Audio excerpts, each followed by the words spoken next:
Style. Style is the answer to everything.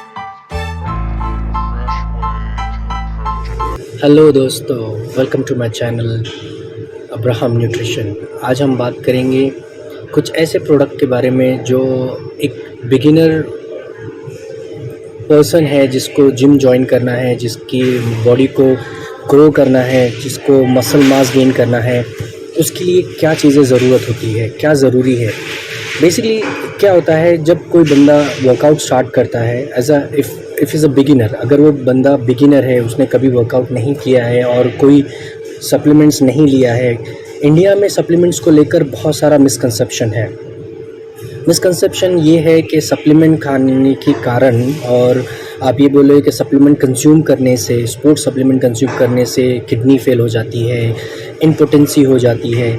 सो ये सब चीज़ें जो है ये इलिटरेसी के कारण होती है।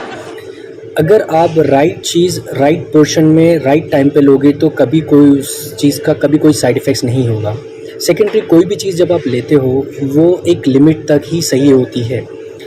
फॉर एग्ज़ाम्पल, अगर आप एक पैनाडोल भी ले रहे हो, जिसको हम बोलते हैं पैरासीटामोल, प्लेन पैरासीटामोल भी आप ले रहे हो, तो डॉक्टर भी उसको रिकमेंड करता है आपको सिर्फ 7 डेज़ के लिए। सो सिमिलरली, अगर आप कोई भी सप्लीमेंट लेते हैं इन अ लाइफ स्पैन, सो वो चीज़ आपको एक लिमिटेड टाइम तक ही सही तरह से काम करती है। फॉर एग्ज़ाम्पल, एक बिगिनर है, उस बिगिनर के लिए कौन सा न्यूट्रिशन सबसे ज़्यादा ज़रूरी है, ये आपके लिए समझना बहुत ज़रूरी है। एक एज अ बिगिनर अगर कोई वर्कआउट स्टार्ट करता है, उसके लिए depend on his body types. देखिए, बॉडी टाइप्स होती है एक्टोमॉर्फस, मेसोमॉर्फस, एंडोमॉर्फस। सो अगर बंदा बहुत ज़्यादा एक्सट्रीम एक्टोमॉर्फस है, एक्टोमॉर्फस, मेसोमॉर्फस और मेंडोमॉर्फस में डिफरेंस क्या होता है ये मैं आपको समझा देता हूँ। एक्टोमॉर्फस मतलब जो बंदा बहुत ज़्यादा लीन होता है, बहुत ज़्यादा we can say skeletal form में होता है। दूसरा होता है मेसोमॉर्फस, जो he is carrying a little bit amount of muscles in his body.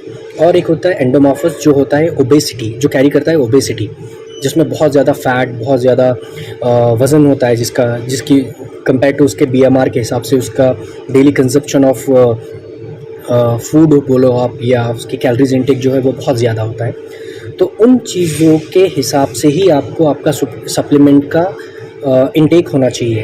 देखिए, सप्लीमेंट के साथ साथ काफ़ी सारी चीज़ें होती है जो बहुत ज़्यादा इंपॉर्टेंट होती है। एग्जांपल के तौर पे, अगर कोई बंदा स्टार्ट कर रहा है, if is a beginner, so I will recommend him to go for the weight gainer for 1 month only.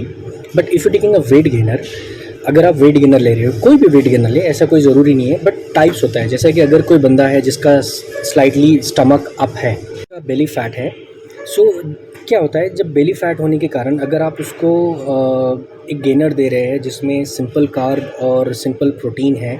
Simple, देखिए, प्रोटीन के भी टाइप्स होते हैं, प्रोटीन के टाइप्स भी समझना आपके लिए बहुत ज़रूरी है। जैसे कि बेसिकली मार्केट में बहुत सारे प्रोटीन्स हैं जिसके फॉर्म्स होते हैं, जिसको हम बोलते हैं concentrated, isolate, hydrolyzed and casein. These are the forms of protein basically.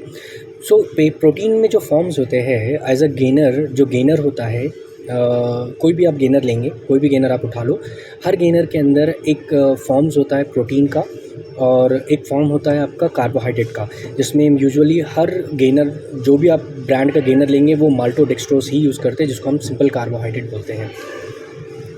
बहुत कम ब्रांड है मार्केट में जो कॉम्प्लेक्स कार्ब और कॉम्प्लेक्स प्रोटीन का फार्मूला आपको प्रोवाइड करते हैं। बट बेस्ट वे अगर आपको गेनर लेना है तो गेनर वही ले जिसमें कॉम्प्लेक्स कार्बोहाइड्रेट और कॉम्प्लेक्स प्रोटीन हो। उसकी वजह से ये होगा कि आपका बॉडी में आपका लीन मसल साइज़ गेन होगा, बट आपके बॉडी में कोलेस्ट्रॉल, शुगर और फैट का कॉन्सेंट्रेशन नहीं बढ़ेगा। समहाउ बढ़ेगा, बट नॉट लाइक अगर आप सिंपल गेनर लेते हैं। सो ये चीज़ें आपके लिए बहुत ज़रूरी है कि आप जो चीज़ ले रहे हो उसको सही तरीके से लें और सही पोर्शन में लें। और जो most important thing for the beginner है, अगर आप गेनर ले रहे हो तो उसके साथ आपको ओमेगा 3, और सेकेंडरी जो है आपको शुगर लेवल को आपके कंट्रोल करने के लिए उस हिसाब से ही आपका डाइट, उस हिसाब से ही आपका न्यूट्रिशन फैक्ट्स चाहिए। देखिए, ओमेगा 3 जो है बेसिकली वो आपका कोलेस्ट्रॉल लेवल को लो डाउन करता है ना, जो बैड कोलेस्ट्रॉल होता है उसको कम करता है। अपार्ट फ्रॉम ओमेगा 3, मल्टीविटामिन ये काफ़ी ज़रूरी होता है, क्योंकि मल्टीविटामिन्स और मिनरल्स जो है वो आपके बॉडी में जो भी आपके विटामिन्स और मिनरल्स की डिफिशिएंसी होती है उसको फुलफ़िल करते हैं। अब विटामिन्स और मिनरल्स में भी काफ़ी सारे विटामिन्स और मिनरल्स जो है वो आपको आइडेंटिफाई करना चाहिए या आपको पता होना चाहिए कि कौन से विटामिन्स किस चीज़ के लिए काम आता है।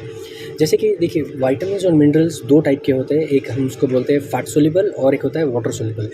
फैट सोल्यूबल जो विटामिन्स है वो है vitamin A, vitamin E, vitamin D, vitamin K. These are the fat soluble vitamins only. So basically क्या होता है, जब आप इसको ओवरडोज लेते हैं ये आपके बॉडी से कम्प्लीटली एलिमिनेट नहीं होते, क्योंकि आपके बॉडी में 70% वाटर है और 30% फैट है। ये समझना आपके लिए ज़रूरी है कि आप जो ले रहे हो उसका रेशो क्या होना चाहिए आपके बॉडी में उसकी डेफिशिएंसी है या नहीं है। इसीलिए बेसिकली जब आप विटामिन्स और मिनरल्स कंप्लीट कंबाइनेशन लेते हो उसमें इक्वल पोर्शन होता है जो आपके डेली लाइफस्टाइल में और डेली रिक्वायरमेंट के लिए होता है, वी कैन से। और जो आपकी डेली रिक्वायरमेंट फुलफ़िल करता है विटामिन्स और मिनरल्स, जो आप डेली फूड इंटेक कर रहे हो उसमें से मिस हो जा रही है। तो बेसिकली जब बिगिनर आप ऐसा स्टार्ट कर रहे हो सो आपको 3 चीज़ों पे ज़्यादा फोकस करना है। पहली चीज़ है आपका वेट गेनर, जैसा मैंने आपको एक्सप्लेन किया है कि गेनर आपको किस टाइप का गेनर लेना चाहिए। ओमेगा 3 वो भी आपको इसलिए लेना चाहिए क्योंकि ओमेगा 3 जो है वो आपके बॉडी में कोलेस्ट्रॉल लेवल को कंट्रोल करता है। Apart from the cholesterol basically क्या होता है, देखिए एक बंदा जो ऑन एन एवरेज लाइफ में इन अ डे वो 200 टाइम्स इसके जॉइंट का यूज़ करता है, बट वही पर्सन अगर वर्कआउट करता है so he is using his joint more than 200 times in one hour, we can say. So basically क्या होता है, जब आप ओमेगा लेंगे तो वो आपके जॉइंट के अंदर एक फ्रिक्शन के कारण जो आपका फ्लूइड होता है उसको रिडक्शन जो होता है वो आपके फ्लूइड मेंटेन करता है, जिसकी वजह से आपके जॉइंट में मोबिलिटी बढ़ जाती है। और मोबिलिटी के कारण आपको जो यूजुअली बहुत सारे लोगों को जॉइंट पेन का इश्यूज़ होता है वो नहीं होगा। सेकेंडरी, जैसे मैंने आपको बताया मल्टीविटामिन मैंने आपको बताया कि जो आपके बॉडी में रिक्वायरमेंट है उस चीज़ को आपके वो फुलफ़िल करेगा। सो ये 3 चीज़ें आप एज अ बिगिनर आपके लिए ज़रूरी है। अपार्ट फ्रॉम दैट अगर आप जो भी लेते हो, जैसे कोई बहुत सारे लोग प्री वर्कआउट लेते हैं, कोई क्रिएटिन लेता है, कोई BCA लेता है, कोई ग्लूटामिन लेता है, ये डिपेंड आप किस तरह का वर्कआउट कर रहे हो। अगर आप हार्डकोर एक्सरसाइज कर रहे हो और अगर आप बिगिनर हो बट स्ट्रेंथ मसल्स कर रहे हो so you need BCA and creatine. अगर आप मोर देन 45 डेज़ वर्कआउट करते हो then you need pre workout as well. So basically जब आप एज अ स्टार्टअप कर रहे हो सो आप प्रोटीन, BCA, क्रिएटिन, ये चीज़ें एक ऑन एन एवरेज हर बंदे को लगती है।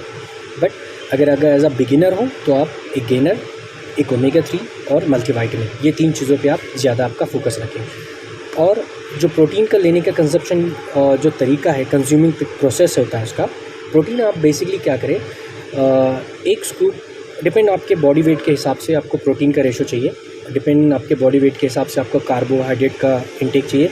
इस चीज़ के ऊपर हम बाद में डिस्कस करेंगे। बट अभी एज अ बिगिनर आपको सिर्फ ये चीज़ें रखनी है कि आपका serving of protein it should be 2 times in a day.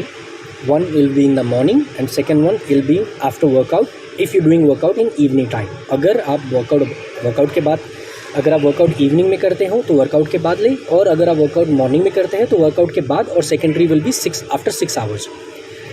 उसके अलावा जो मल्टीविटामिन है वो आप आपके ब्रेकफास्ट के बाद लें, और ओमेगा 3 आप आफ्टर डिनर लें। इससे ये होगा कि जो रिज़ल्ट है आपका वो काफ़ी अच्छी तरीके से आपको दिख के आएगा with a short of time of period. Hope मेरी ये इन्फॉर्मेशन आपके लिए हेल्पफुल हो, और हैप्पी बॉडी बिल्डिंग। होप अगर आपको मेरी इन्फॉर्मेशन पसंद आई है तो मेरे चैनल को सब्सक्राइब करें, इस अब्राहम न्यूट्रिशन, और बेल आइकन को दबाएं।